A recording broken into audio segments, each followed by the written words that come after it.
بسم اللہ الرحمن الرحیم۔ السلام علیکم، آپ دیکھ رہے ہیں الف نیوز اور میں ہوں آپ کے ساتھ ماجد علی۔ شامل کرتے ہیں آج کی آن لائن ہیڈ لائنز۔ قومی سلامتی کو لاحق کسی بھی خطرے سے نمٹنے کے لیے ہمیشہ تیار رہنا چاہیے۔ Army chief general Asim Munir کی زیر صدارت کور کمانڈر کانفرنس ہوئی، جس میں شہداء کی عظیم قربانیوں کو خراج عقیدت پیش کیا گیا۔ ISPR کے مطابق شرکاء کو داخلی سلامتی کی موجودہ صورتحال پر بریفنگ دی گئی۔ فورم کو حکومت کی معاشی پالیسی اور پاک فوج کے کردار سے متعلق بھی آگاہ کیا گیا۔ پاک فوج کی آپریشنل تیاریوں اور تربیتی پہلوؤں پر تفصیل سے غور کیا گیا۔ پاک فوج نے ملک اور قوم کی بہتری کے لیے ہر ممکن معاونت فراہم کرنے کی یقین دہانی کروائی۔ ترک صدر رجب طیب ایردوان کا پیر سے سعودی عرب اور خلیج ممالک کے 3 روزہ دورے کا آغاز۔ ترکیہ کے صدر رجب طیب ایردوان آج سے خلیج ریاستوں کا 3 روزہ دورہ کر رہے ہیں اور اس کے پہلے مرحلے میں سعودی عرب پہنچیں گے۔ وہ ترکیہ کی گرتی ہوئی معیشت کے لیے تجارت اور سرمایہ کاری کے مواقع سے متعلق خلیج عرب لیڈروں سے بات چیت کریں گے۔ ترکیہ کے خارجہ اقتصادی تعلقات بورڈ کے مطابق صدر مملکت 200 کاروباری شخصیات پر مشتمل وفد کے ہمراہ جدہ پہنچیں گے۔ توقع ہے کہ وہ شاہ سلمان بن عبدالعزیز اور ولی عہد شہزادہ محمد بن سلمان سے ملاقات کریں گے۔ صدر ایردوان کے 3 روزہ دورہ میں سعودی عرب، قطر اور متحدہ عرب امارات میں بزنس فورمز کا اہتمام کیا گیا ہے۔ یورپ میں یوکرینیوں کو F-16 لڑاکا طیاروں کی تربیت کی اجازت دے دی۔ امریکہ کی قومی سلامتی کے مشیر جیک سیلون کا کہنا ہے کہ امریکہ میں گولہ بارود پیدا کرنے کی صلاحیت پیدا کرنا مشکل ہے اور اسے تیار کرنے کے لیے برسوں درکار ہیں۔ انتظامیہ نے وزارت دفاع کو اس میں تیزی لانے کے لیے کام کرنے کی ہدایت کر دی۔ غیر ملکی خبرساز ادارے کی رپورٹ کے مطابق جیک سیلون نے مزید کہا کہ واشنگٹن نے یوکرین کے باشندوں کو F-16 لڑاکا طیاروں کی یورپ میں تربیت کی اجازت دے دی، جو اس بات کا اشارہ ہے کہ یوکرین میں میدان جنگ میں تبدیلی آ رہی ہے۔ اسرائیل خانہ جنگی کے دہانے پر اسرائیل کے مشہور تجزیہ نگار امجد شہاب نے کہا ہے کہ اس وقت قابض اسرائیل میں خانہ جنگی کے آغاز کا انحصار وقت کے اوپر ہے۔ دونوں فریق اپنے مطالبات پر اصرار کر رہے ہیں اور مقابل فریق ایک دوسرے کو کمزور کرنے کے لیے وقت کا استعمال کرنے کی کوشش کر رہے ہیں۔ ان کا کہنا تھا کہ اب جھڑپوں کا امکان بہت بڑھ چکا ہے۔ ایک اور سیاسی تجزیہ نگار نے بھی کہا ہے کہ صہیونی فوجیوں کی نافرمانی قابض حکومت کی فوج کی طاقت اور اس کی دفاعی قوت ختم ہونے کا باعث بنے گی، اور جو لوگ فوجی اسٹریٹجی اور فوجی احکامات کی پابندی سے آگاہی رکھتے ہیں وہ جانتے ہیں کہ یہ چیز صہیونی حکومت کا شیرازہ بکھیرنے کا نقطہ آغاز ہے۔ برطانوی وزیر دفاع کا جلد عہدہ چھوڑنے کا فیصلہ۔ برطانوی وزیر دفاع بین ویلز نے کہا ہے کہ کابینہ میں اگلی رد و بدل پر وہ وزیر دفاع کا عہدہ چھوڑ دیں گے۔ میڈیا رپورٹس کے مطابق بین ویلز آئندہ انتخابات میں حصہ بھی نہیں لیں گے۔ بین ویلز 3 وزراء اعظم کے ساتھ بطور ڈیفنس سیکرٹری کام کر چکے ہیں۔ وہ 4 برس سے ڈیفنس سیکرٹری کے عہدے پر فائز ہیں۔ وزیر دفاع بین ویلز کا کہنا تھا کہ وہ اپنی فیملی پر گزرنے والے واقعات کی وجہ سے سیاست کی فرنٹ لائن سے ہٹ رہے ہیں۔ یوکرین کا کریمیا کے پل پر ڈرون حملہ۔ روس کے زیر انتظام یوکرینی علاقے کریمیا کے پل پر ڈرون سے حملہ کیا گیا، جس سے پل کو جزوی نقصان پہنچا ہے۔ روس کے مطابق یوکرین کی اسپیشل فورسز کے کریمیا کے پل پر ڈرون حملے میں 2 افراد ہلاک ہوئے۔ روسی وزارت ٹرانسپورٹ کا کہنا ہے کہ یوکرینی حملے سے کریمیا کے قریب پل کی سڑک کو نقصان پہنچا ہے۔ پل کے ستونوں کو کوئی نقصان نہیں پہنچا۔ امریکہ میں شدید طوفان کی وجہ سے 2600 سے زائد فلائٹس منسوخ۔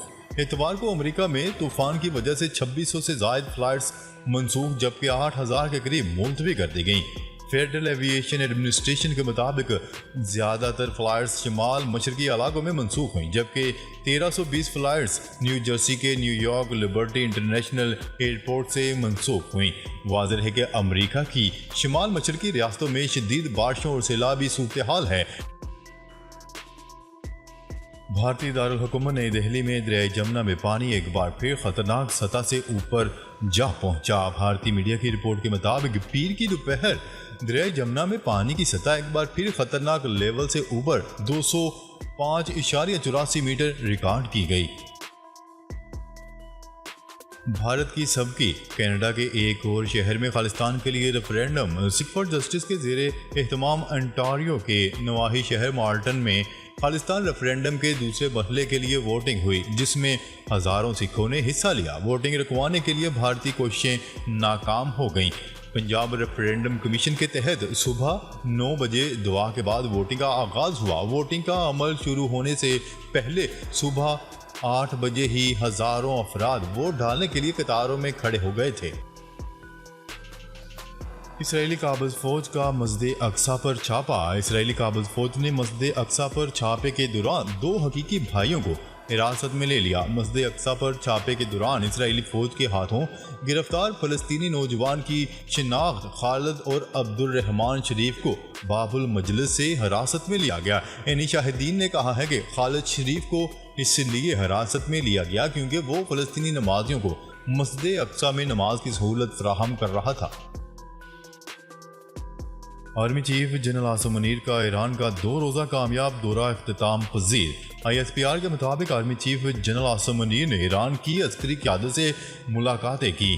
سرحدی علاقوں میں دہشت گردی کے خاتمے کے لیے مؤثر اقدامات پر اتفاق کیا گیا۔ عسکری قیادت کے درمیان دہشت گردی کے خاتمے کے عزم کا اعادہ کیا گیا۔ آرمی چیف نے ایرانی صدر ابراہیم رئیسی سے بھی ملاقات کی، جس میں پاک ایران 2 طرفہ تعلقات اور خطے میں امن و امان کی صورتحال پر گفتگو کی گئی۔ چوہدری پرویز الہی کو 1 ماہ کے لیے نظر بند کر دیا گیا۔ تفصیلات کے مطابق چوہدری پرویز الہی کو 3MPO کے تحت 1 ماہ کے لیے نظر بند کر دیا گیا ہے۔ ڈپٹی کمشنر لاہور کی جانب سے نوٹیفیکیشن جاری کر دیا گیا۔ جاری کردہ نوٹیفیکیشن کے مطابق پرویز الہی آئندہ 1 ماہ کیمپ جیل میں ہی رہیں گے۔ پرویز الہی کے خلاف 3 مقدمات درج ہیں۔ وہ PTI کے سرکردہ رہنما ہیں، اس لیے ان سے امن و امان کو نقصان ہو سکتا ہے۔ شاہد خاقان عباسی کا آئندہ الیکشن نہ لڑنے کا عندیہ۔ سابق وزیر اعظم اور سینئر نون لیگی رہنما شاہد خاقان عباسی نے موجودہ نظام سے مایوسی کا اظہار کرتے ہوئے آئندہ انتخابات میں حصہ نہ لینے کا عندیہ دے دیا۔ سابق وزیر اعظم اور مسلم لیگ نون کے سینئر رہنما شاہد خاقان عباسی نے نجی ٹی وی چینل کو انٹرویو دیتے ہوئے موجودہ نظام سے مایوسی کا اظہار کیا اور آئندہ انتخابات میں حصہ نہ لینے کا عندیہ دیا ہے۔ وہ کہتے ہیں کہ اس وقت جو سیاست ہو رہی ہے وہ ملک کی مسائل حل کرنے کے لیے نہیں، اور میں ایسے نظام کا حصہ نہیں بننا چاہتا۔ قرض دینے والی 43 موبائل اپلیکیشنز بلاک کر دی گئیں۔ وفاقی تحقیقاتی ادارے نے قرض اپلیکیشنز چلانے والے افراد کو گرفتار کر کے لیپ ٹاپ قبضے میں کر لیے ہیں۔ ترجمان FIA نے کہا ہے کہ سائبر کرائم سرکل راولپنڈی نے مختلف کارروائیوں کے دوران آن لائن قرض اپلیکیشن کے ذریعے بلیک میلنگ میں ملوث 9 ملزمان کو گرفتار کیا۔ سائبر کرائم سرکل نے یہ کارروائی آئندہ فائنینشیل سروسز کے ساتھ کی ہیں۔ ڈالر کی قدر میں مزید اضافہ۔ کاروباری ہفتے کے پہلے روز ملک میں ڈالر کی قدر میں مزید اضافہ ہو گیا۔ اسٹیٹ بینک کے مطابق کاروبار کے اختتام پر انٹر بینک میں ڈالر 1 روپیہ 67 پیسے مہنگا ہو کر 289 روپے 26 پیسوں کی سطح پر بلند ہوا ہے۔ دوسری جانب ایکسچینج ایسوسی ایشن آف پاکستان نے امریکی ڈالر کی قدر مرحلہ وار 270 روپے اور پھر اس کے بعد 250 روپے کی سطح پر گرنے کی پیشگوئی کر دی۔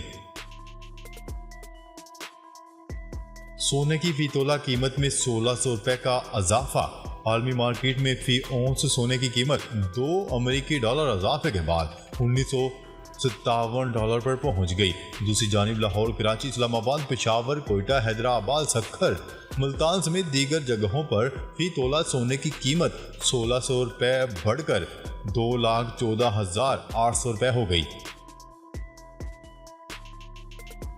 موسمیاتی تبدیلی کا شاخسانہ، سمندروں کی رنگت تبدیل ہونے لگی۔ موسمیاتی تبدیلی کی وجہ سے سمندروں کا رنگ تبدیل ہو رہا ہے۔ یہ عمل گزشتہ 20 سالوں سے جاری ہے۔ برطانیہ کے موقر نشریاتی ادارے دی گارڈین کے مطابق گزشتہ 20 سالوں کے دوران دنیا کے سمندروں کی رنگت میں تبدیلی ریکارڈ کی گئی ہے۔ ماہرین کے مطابق دنیا کے آدھے سے زیادہ سمندروں کا رنگ تبدیل ہوا ہے، جو زمین کے کل رقبے سے زیادہ ہے، اور غالب امکان ہے کہ اس کی بڑی وجہ موسمیاتی تبدیلی ہوگی۔ جہانگیر ترین کا پرویز خٹک اور ان کی جماعت کے لیے نیک خواہشات کا اظہار۔ جہانگیر ترین کا کہنا ہے کہ 9 مئی کے بعد سیاست بدل رہی ہے۔ محب وطن سیاسی قیادت کو ملکی استحکام عزیز ہے۔ عوام اور سیاسی رہنما 9 مئی کے بیانیے سے علیحدگی اختیار کر رہے ہیں۔ ناظرین، اب تک کے لیے اتنا ہی۔ مزید خبریں لے کر بہت جلد آپ کی خدمت میں حاضر ہوں گے۔ تب تک کے لیے اپنا خیال رکھیے گا۔ اللہ نگہبان۔